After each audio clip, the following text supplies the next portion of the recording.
Uh-oh, I can't hear you. You know what? We're going, hold on. It's just setting up the stream. Do you hear me now? Yes, I can hear you now. Okay. All right. It looks like we're live. Sorry, everybody, for the late start here. We're having some slight technical issues, but I think we have it all worked out. So if you're joining us live, thank you very much. Welcome. My name is Megan Bizzuto. I'm the Director of Marketing here at the International Association of Women. I'm going to be helping to moderate the session today. I'm here with Debra Kunz, an award-winning executive coach and business performance consultant, and the founder of the Center for Deliberate Growth.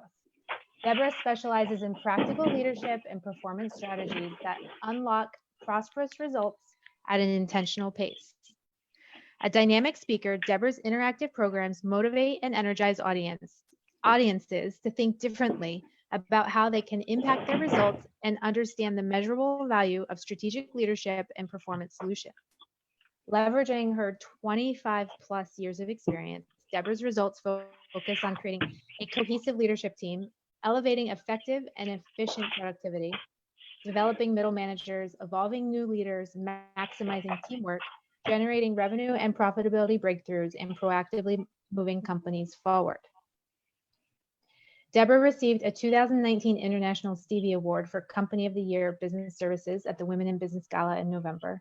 She's also been honored with the Excellence in Practice Award for Coaching and Mentoring from the Association for Talent Development, named Kansas Women Business Advocate of the Year by the Kansas Department of Commerce, and an inspirational influencer by the International Association of Women. She holds an MBA plus a bachelor's in marketing and 4 coaching certifications, including the unique coaching with ROI. In addition to asking just the right questions and getting to the heart of the matter, Debra is a passionate believer that when good people come together, teamwork can solve many challenges and create multiple opportunities. Debra is joining us here today to share tips and resources for leaders to more effectively manage their remote teams. Many of us have had to quickly shift to a virtual model, which can present a variety of challenges when your team is used to being in the same office. She's got some great tips lined up to share today. I encourage you to ask questions, participate in the Facebook chat. We're ready to share as much as we can to help you through this. So Debra, I will hand it over to you. Hello, everybody. Hello, everybody. As you can imagine, the virtual connectivity is even more important than ever, and it's taxing a lot of the systems. So we're having a little complication, but I think we're good. So part of leading virtually is rolling with the punches when the tech is a little bit wonky and you figure out new alternatives to get connected. So today I'm here to talk about leading remote employees, engaging virtual teams. How do you effectively lead yourself as a new leader of virtual teams, particularly if you're a new leader of virtual teams? If you happen to be on this and leading remote employees is not new to you, you will learn a few tips about how to simplify how to be a leader. So my mission today is to help the frazzled who might be a little bit unclear about how to do this effectively if you're new, and to really help those who have a little more experience reconnect with how to do this well and to make it a little bit easier. Because we know at the end of the day that my slide isn't advancing. Oh, there we go. Okay, that being a leader is complicated. That's no different today, right? Someone might say being a leader is more complicated right now. But it was already complicated before all of this stuff started happening, right?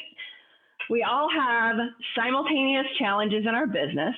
We all have competing priorities. I mean, I don't know about you, but the excitement and the challenges that happen in my company are not neatly lined up in a row. It just doesn't work that way. And now we have lots of changes with our people. Being human already creates complications in leading people, but now they're all in different places than they were before, yet there's still work to do. So how can we engage them? Time is limited. Still, time is limited. It's changed.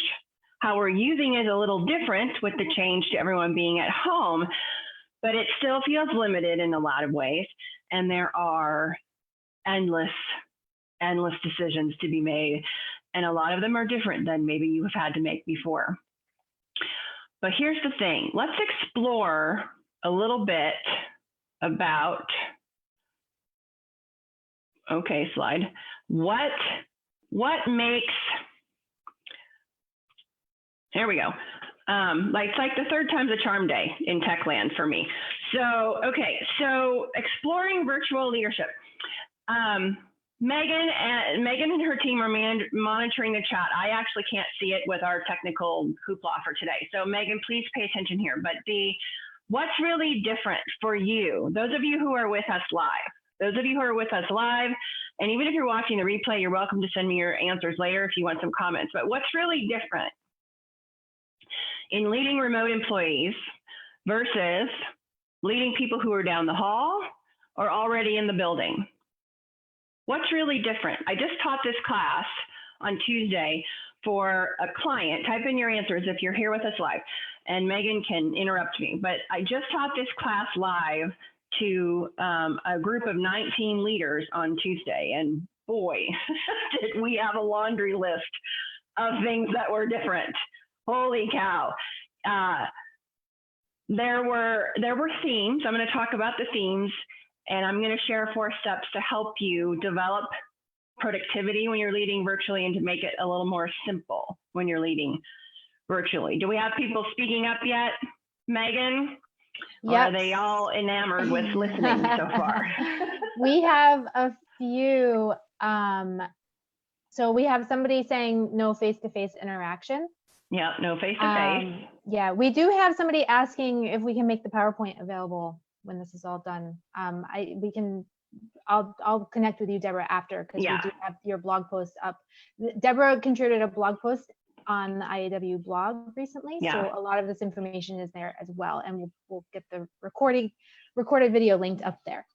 There's a replay of the video, so then you'll have all of the comments and other tips, because the article shows a lot of structure, but we're going to talk a lot of how to use it today. Perfect. So we'll share that link as we go through here. Okay, so we're seeing a few no face-to-face interaction. Right. You can't necessarily get to know them personally, only those focused on the project, not knowing if people are really working. Ooh, I'm making some notes if you see me looking down. Yep, we have to plan conversations versus just in the moment conversation or huddles. Yeah. Right. These are, great stuff. I think I missed one. Really you have to plan conversations. Don't know if people are working. What was before that? You can't get to know them personally. Can't get to know them personally. And was there another one? There were a few about the face-to-face. Yeah. Okay. I thought maybe I missed one in the middle of that. Okay. So here I made a little list. I took the liberty. Here's the things that I see. And with an hour today, we're not going to go too deep in all of these, but I'm happy to answer questions for you about this stuff. Your physical location is obviously different. Where each person is located is different. The interruptions you have still happen, but they might be coming in a different way and from different people. The technology connections, we're living the techno stuff right now today, and the complications that happened when we were supposed to start, right? That could happen in your world as well. You may be learning different software. You may be learning the software you have better because you need it now. Distractions, which are different than interruptions in a lot of ways.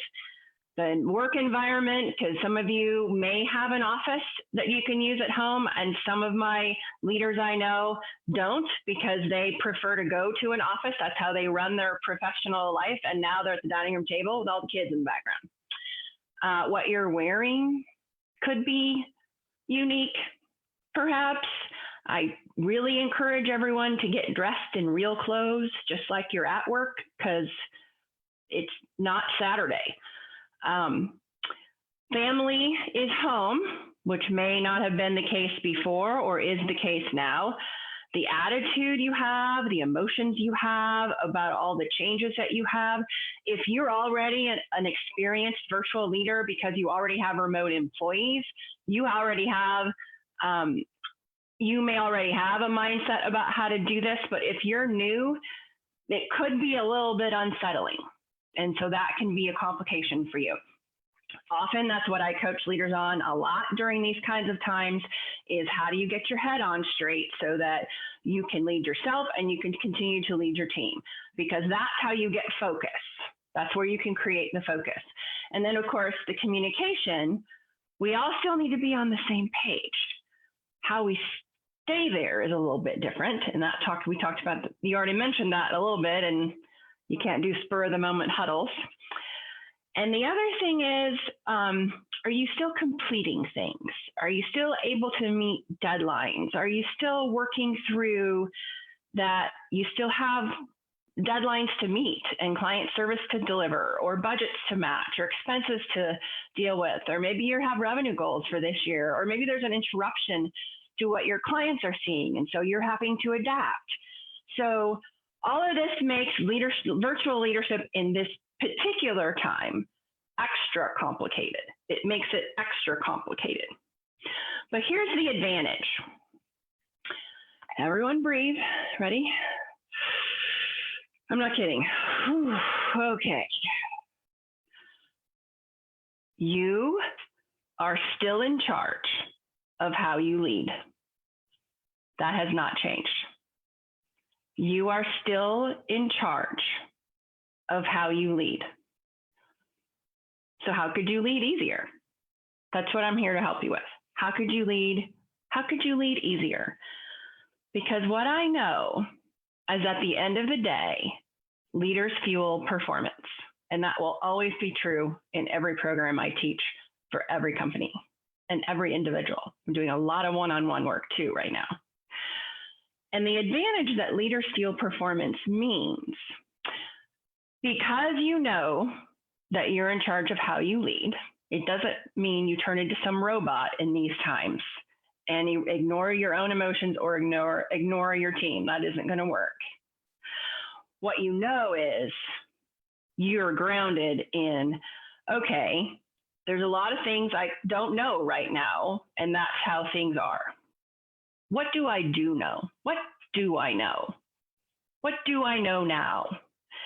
And I'm going to walk you through some ways to help you really define, what do I still know? What's still true right now?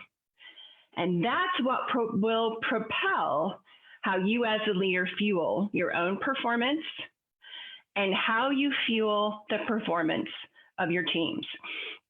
So Megan gave me an introduction.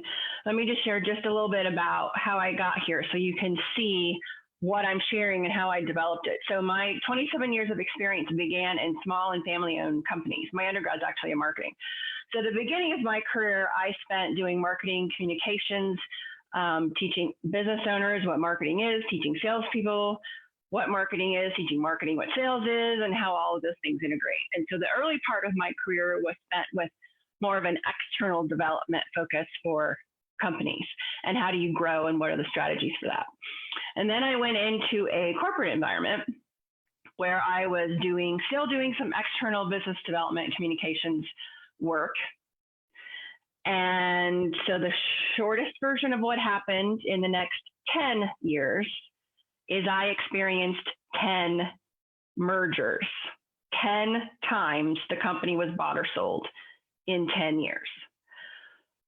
As you can imagine, in my own life, that was an intense amount of change to happen.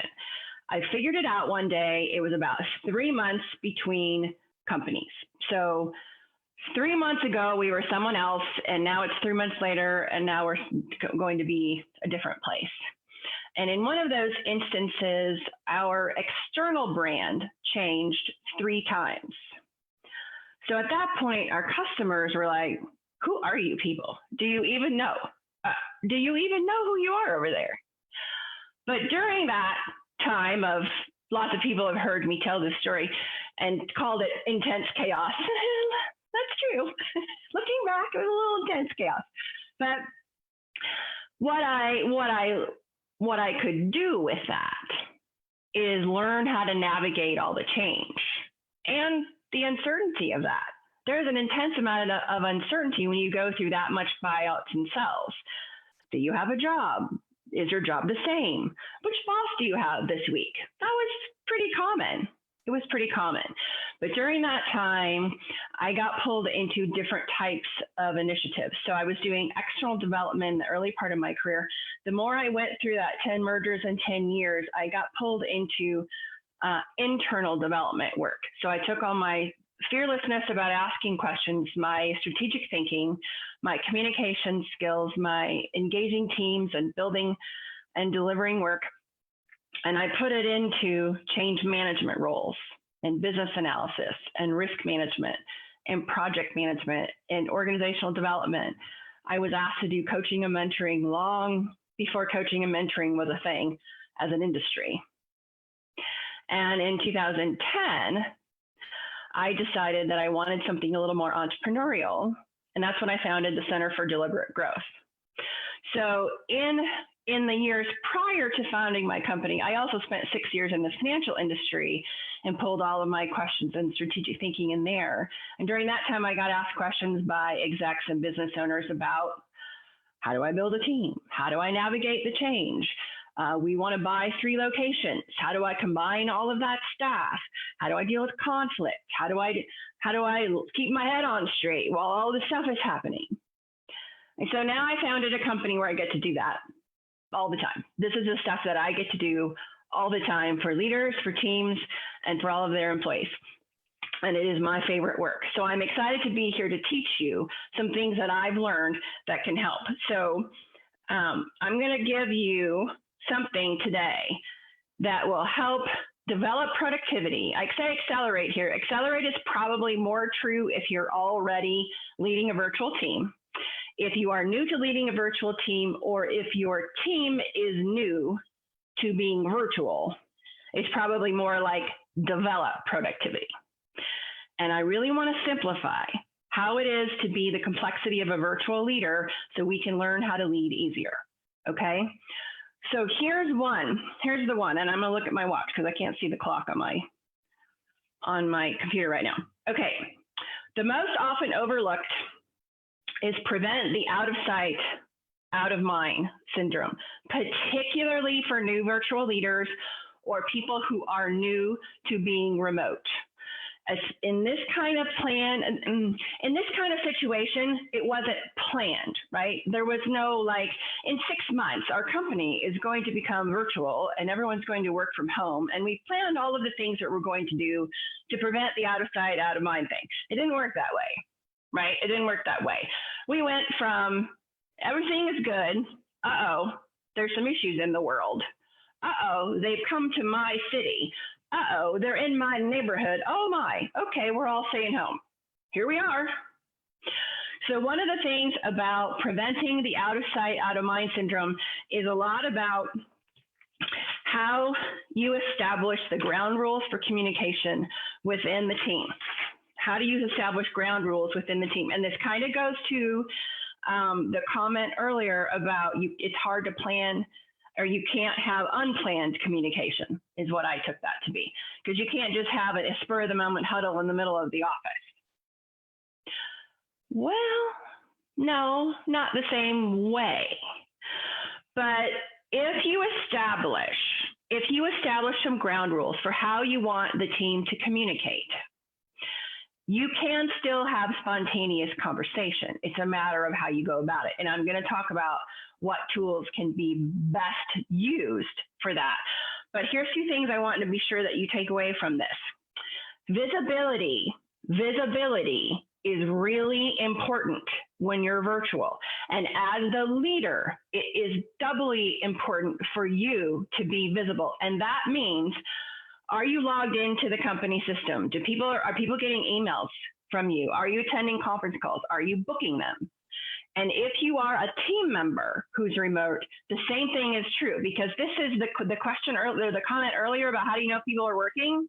This is where you establish the ground rules so everybody knows that you're working, so that everybody knows you're working. Now I have, Megan, we may need to put my email address up, because I'm happy to send you my 7 questions that spark strategic thinking. One way to get your team unified is to get them unified around a goal and to reiterate the goals that you have. And I'll talk about goals a little bit more in a minute. But if you want that, you can have my email address or send me a note through my website, centerfordeliberatogrowth.com/contact. You can do that. And I've got more resources I'm planning to share with you in a little bit. Okay, that's the highlights. That's the highlights of this. Most often misunderstood, particularly for new leaders, is, holy cow, this is going to be so much more work. It's not necessarily more, but it is different. So if your pattern as a leader has been arrive at the office, get your coffee, go to your office, your desk, or whatever your layout of your company is, check your email, do a walk around. Well, we can't do a walk around right now. Not a literal walk on your feet in an office building walk around. So get creative. This might be where the chat function is great. And you pop into a chat with each of your team members. Checking in, this is my walk around today. So see how I just used preventing out of sight, out of mind with a little different twist? That's a little different twist on how to do a walk around. That's a little different twist on how to do a walk around. The other thing about being that it's not more effort, it's different effort is really, really, really unify around the goals. Now that's not different. I teach that to every leader. But in this case, the more you can reiterate what the goals are still and why they're important, the better. Now, the communication avenue you have to do that is different, but the need to do it is still the same. So this is a different effort to engage the team, but it is the same step that's needed. It's exactly the same step that's needed. Megan, do we have any questions about anything at this point? Or comments? I know you all have stories to tell. Yeah. We could be here for hours with stories. Yeah, we could be. So no questions that I've seen come through. Okay. Talia, who actually works with me at IAW, she's our VP of Operations, is on, and commented that ground rules on communication are so important. And she pointed out, so our team uses Google Chat, and it's been very effective for us to do quick check-ins. I mean, I chat with them every single day from when I first log in to late in the day. So you use Google Chat, you said. That's the tool that you use. We use Google Chat within our team. We also do have some Slack channels for our local chapters, which are also really helpful. Okay. Good. Because, here, if you want more tips right now, go to leadeasier.com, leadeasier.com. You're going to get if you want it, you can request my 7 crucial decisions that unlock your virtual leadership power and fuel performance. So if you'd like some continued tips, and I send out more things than that. So if you'd like to continue to get more tips on different types of leadership things during this time in particular, then go to leadeasier.com, and Megan will put that up in that link in the chat too. Yep, right? I just stuck it up in the chat. I'm also you're linked up in the your business page is linked in the webinar description, but we'll also people can follow you there. We have a few other people saying they use Slack, and then somebody saying Microsoft Teams is helpful. Mm-hmm. A few different tools. Yes, yeah. The section I led on Tuesday was through Teams. This is through. I'm in through Zoom, and then they hooked me through Zoom to Facebook. But then there's all kinds of them. And that's our next topic actually is there's GoToMeeting, there's conferencecall.com, freeconferencecall.com. I mean, if you Google virtual tools right now, you're going to get inundated because every virtual company right now is overloaded, but happy that they can help, I'm sure. But the thing about the tech tool thing, okay. So again, if you are planning to go virtual and it was intentional, you knew it was going to happen and it was 6 months away, then still, I see businesses Go investigate all the tools that are out there and then pick one and then decide how to function. That's backwards. Again, this is if you had time to plan ahead, because some of this stuff you could still use even after this stuff is over, and it will end. We will go back to whatever normal is going to be next, okay? We're all going to leave our house again. But if you had planned ahead and you want to use this step, you can use this step now for other tools you may be using. Determine how you want to function as a business, and then go find a tool that will help you.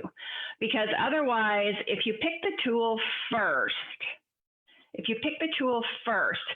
and it doesn't quite line up with how you really want to communicate and function, you're forever going to be frustrated by the fact that you're trying to shove how you want to work into something that doesn't really work that way. Now, when this wasn't our idea and we're responding, not reacting, notice the difference in the power of that. Responsiveness is an empowering way to respond. I realize I just used both words. React is a far more emotional, disheartening, feeling like you have no control kind of thing. So in particular, when you're spending money and you're investing in either tools for yourself and your family, or if you're investing in tools for the company, you want to be very conscious about what is it that I want? How is it that we want to function as a business? And then choose what tool you have. Now, if you already have tools, cool. If you already have tools in the business that you've chosen, then take the time to learn more about them. There is an enormous amount of functionality in Zoom. Now, it depends on what level you've purchased, but there is an enormous amount of functionality to learn about in Zoom. And the same in Microsoft Teams, and the same in GoToMeeting, and the same in all the other ones too. So if you already have one that you're using, invest the time to determine what is it that it does what we don't know about yet. And I'm not saying you, the leader, needs to do that. You can delegate this. There might be someone on your team who would love to dig around in that and report back to the group about what they found. So let's talk a little bit about functions, because in the class I taught for this 19 leaders group on Tuesday, we were having a conversation about what to use when. And one of their things was, now everything has to happen by email. Mind you, I was on a video class with them through Teams, and this is what I heard them say. Well, now we have to do everything by email. Why do we have to do everything by email? Well, because now we have to be in writing, and no one's in the office together, and we still need 6 people to weigh in on this. And I said, okay. How's that working? It's not. It's exhausting. Our emails are really long, and no one really understands what they're talking about, and no one goes down to the bottom one. Oh, okay. I said, have you ever tried a Teams meeting for that? Because that's the tool they use. Oh, eureka! The world opened up. See how little pigeonholed we can get? So fast. We can get our thinking pigeonholed into, well, that's the way we have to do it, because that's what we did before, but now we have to do it. Oh, no, see, open your mind a bit. This is where the breath is good. This is where you take the breath. So you be sure that you're responding, not reacting. The other thing that was happening with that group is not only were they doing group emails with lots of people, they were doing group chats. Okay. If it's a group chat about scheduling a meeting, easy peasy. If it is a group chat about a change in the scope or dimension or requirements of a client service project, not a good place. Now you need to have an actual conversation. So I recommend video because it helps with some of the accountability and comments from earlier. It helps people feel connected, particularly in this case right now when we're ordered to be at home and we are physically isolated. But it doesn't mean that we can't be socially and professionally connected. We can still be professionally connected and socially connected, even virtually. So be sure you're choosing Choose the communication avenue that's appropriate for what you're trying to accomplish. Complicated changes in scope, burning fires about a client thing or an internal initiative or an expense or a deadline or something that's complicated needs to happen in a meeting just like it would have if you were in person. And I have a whole soapbox about how meetings can be the absolute best and most efficient way to communicate when they are done well, when you have a clear purpose and they are led with a facilitator who is strong to keep the discussion on track. They are absolutely the most efficient way to problem solve, to define scope, to brainstorm, to create strategy, to move projects forward. Status check-ins,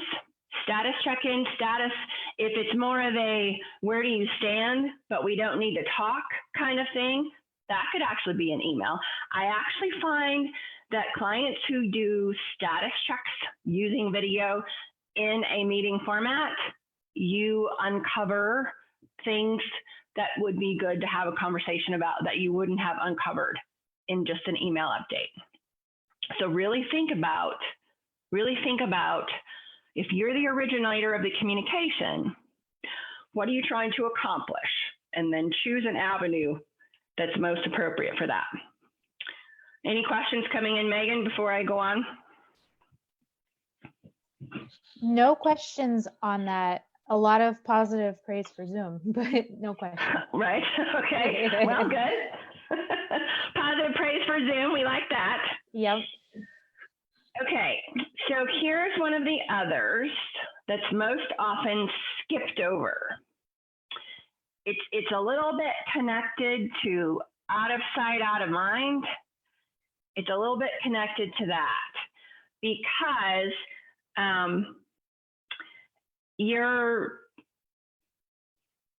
it's easy to get tired. It's easy to get tired about thinking this hard about which avenue you're supposed to communicate with now, especially if it's new. And sometimes we're human. I'm human too. I'm telling on myself. Sometimes we get a little lazy. We can get a little lazy and we skip over whatever it was that people needed to know, okay? Here's the thing. One of the things that I teach in communication, specifically what I teach leaders in particular, is communication is a method. It is a skill. But what its purpose is, it's about information flow. It's really about information flow. So if you recalibrate your mindset about communication as an avenue, but you really stand in the purpose of what is the information that I'm either conveying or want to know, or what is it that they need to know? What is it that they need to know so that they can do their job? And if you are the remote person, the same way.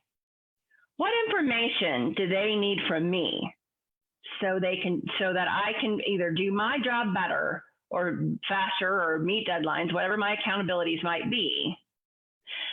And what information do I need from them?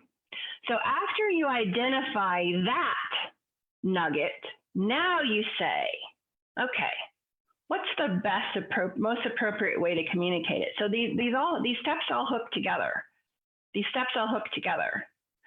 Because I just talked about complexity of issues with scope or customer problems or expenses or deadlines or things, and choosing your appropriate channel. That's about communication. But when you think about staying in touch as an information flow, I'm talking about what you need to do your job.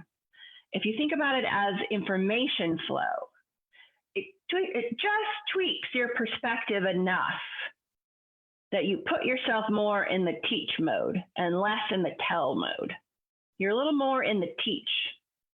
Even if you're listening to this and you're the employee, you're a little bit more in the teach thing. Because I promise you, absolutely everyone listening to this live or listening to the replay, whether you are the leader, you're the executive, you own the company, or you're a new employee who's now remote, Everyone has something to teach us. That's always going to be true. And the other piece about that tweak to information flow, and now carefully choosing your communication channel, accountability gets easier. And you know what people are working on. Do we have any questions before I pull all this together a little bit? No questions. Just a reminder, if there are any questions, you can comment just below the video feed. If you don't want to comment publicly, you can also send them to the IA Women page as a private message, and we can access definitely as well. Definitely. Or you can send them to me directly as well too. We'll get them. They will get messages sent to them to me, and if I get them, then I'd be glad to answer them. Yeah, okay. I already heard from several people who couldn't attend live, and so you're watching the replay. So that goes for you. If you're watching this and you have questions, please tell me. So I'm going to pull this together. If you want more tips, go to leadeasier.com. And if you'd like to talk through something, then I put up a page called talkwithdebrakunz.com, talkwithdebrakunz.com. If you go there and send me a message, that we can schedule a quick call and talk about whatever's on your mind right now. I know there's a lot happening and there's a lot that's different. So let's get it grounded in how can we make it simpler for you. Okay, let's pull these together because all these steps connect. Let's pull this together. So when you are visible, you're logged in, you're working, you're doing your walk around by chat instead of physically walking around the office. Good. You're preventing the out of sight, out of mind situation. Then you recognize that there's still a lot of work to do. The goals, have the goals changed? In my clients, they haven't. The goals are a lot the same. So it's time to re-engage in what the goal is and recognize that being a virtual leader requires a little different effort. It doesn't necessarily require more effort. It requires a little bit different effort. And it may require a little bit on the front end as you recalibrate how you think about connecting with people. The other piece in this part right here, and let's just talk about the human factor. All of us are responding to the emotion of this moment and the challenges that it's created. So give yourself some grace to deal with that stuff and recognize that all of your teams are dealing with that too. If they're home working and their kids are there, well, if they're teenagers, they're probably ignoring you. But unless they're seniors in high school, then they're devastated, at least around here, because there's no commencement ceremonies, or college for that matter. But if they're school age kids or they're infants, I mean, there's a lot of attention they need, and absolutely you need to take care of your family. Yet you still have a job to do. So how can you recalibrate? How can you recalibrate the effort you make to stay as a leader at work?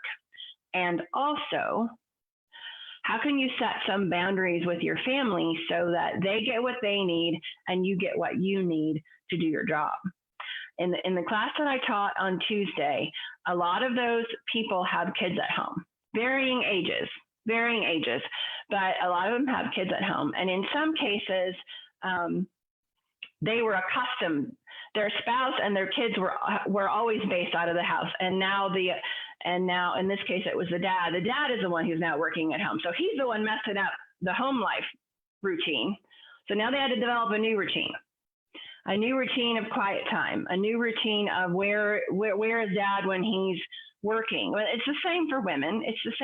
If you're working at home now, establish some boundaries between when you're at work. Because again, I said that earlier. You may be at home, but you're at work at home. And it's not Saturday.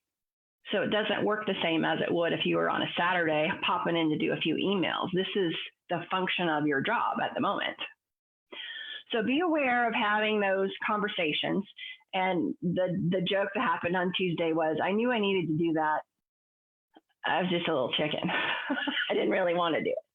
Okay, well, I can actually coach you on that stuff if that's you.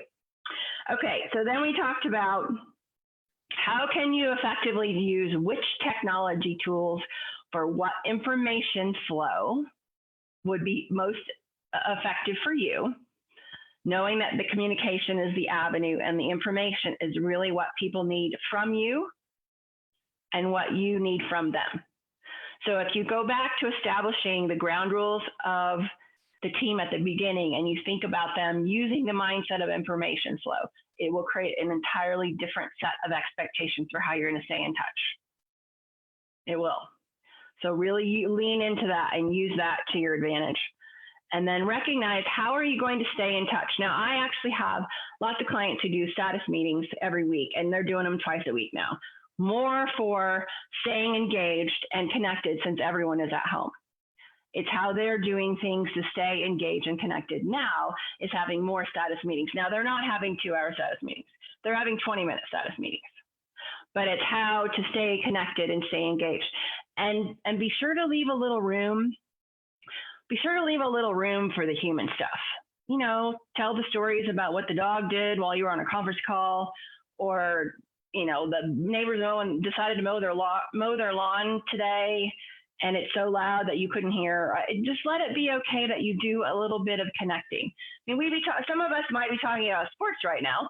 You can talk about drafts and things, but there's no games to discuss at the moment. But there's other ways to connect, and you want to keep the human factor going and recognize that a little bit of flexibility might be appropriate now.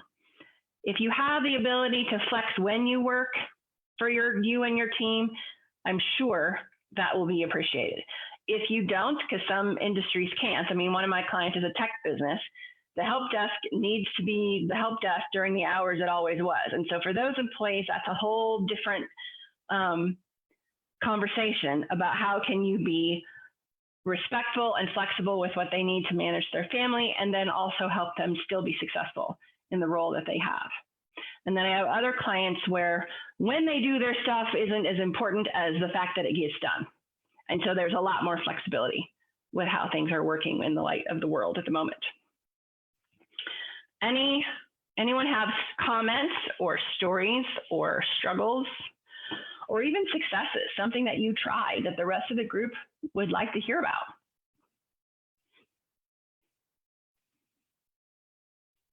Megan, are you there? I'm here. Sorry, I was on mute. So we've had a few comments come through. No questions, but now's a great time. If anybody is watching live and does have questions, feel free to pop them in for us. Some comments about it being a different effort for sure, and thanking you for this information today. Talia shared again that setting daily, weekly goals, staying in touch, asking questions, providing feedback, and really focusing on accountability helps. Yeah, good. Yeah, those are the ones that have come through recently. Good. Well, I have one last tip for you. One last tip. So whatever we thought was autopilot before is not anymore. But this is still true. And this is actually something that I said to a client. Daily choices become long-term decisions. Are you being deliberate, or are you living by default? And in this case, you could replace living with leading. So daily choices become long-term decisions. Are you being deliberate, or are you leading by default? Now, how does this apply to right now? How does this apply to right now? We have everything is upside down. I know it feels like everything is upside down, yet you still have work to do. You're still taking care of your family and your friends and your neighbors and your community, whatever that means for you. And the purpose of sharing this quote, particularly today, is to really, really lean in to being intentional. And that's what being deliberate means for me. It's why I founded the Center for Deliberate Growth, is how are you being intentional? How are you being intentional now as a leader and even as an employee? So if you're in the executive team or you own the company, You're still accountable to yourself, and now you're accountable to all the employees you're responsible to. If you're a middle manager, you have bosses above you, you have people underneath you inside the business.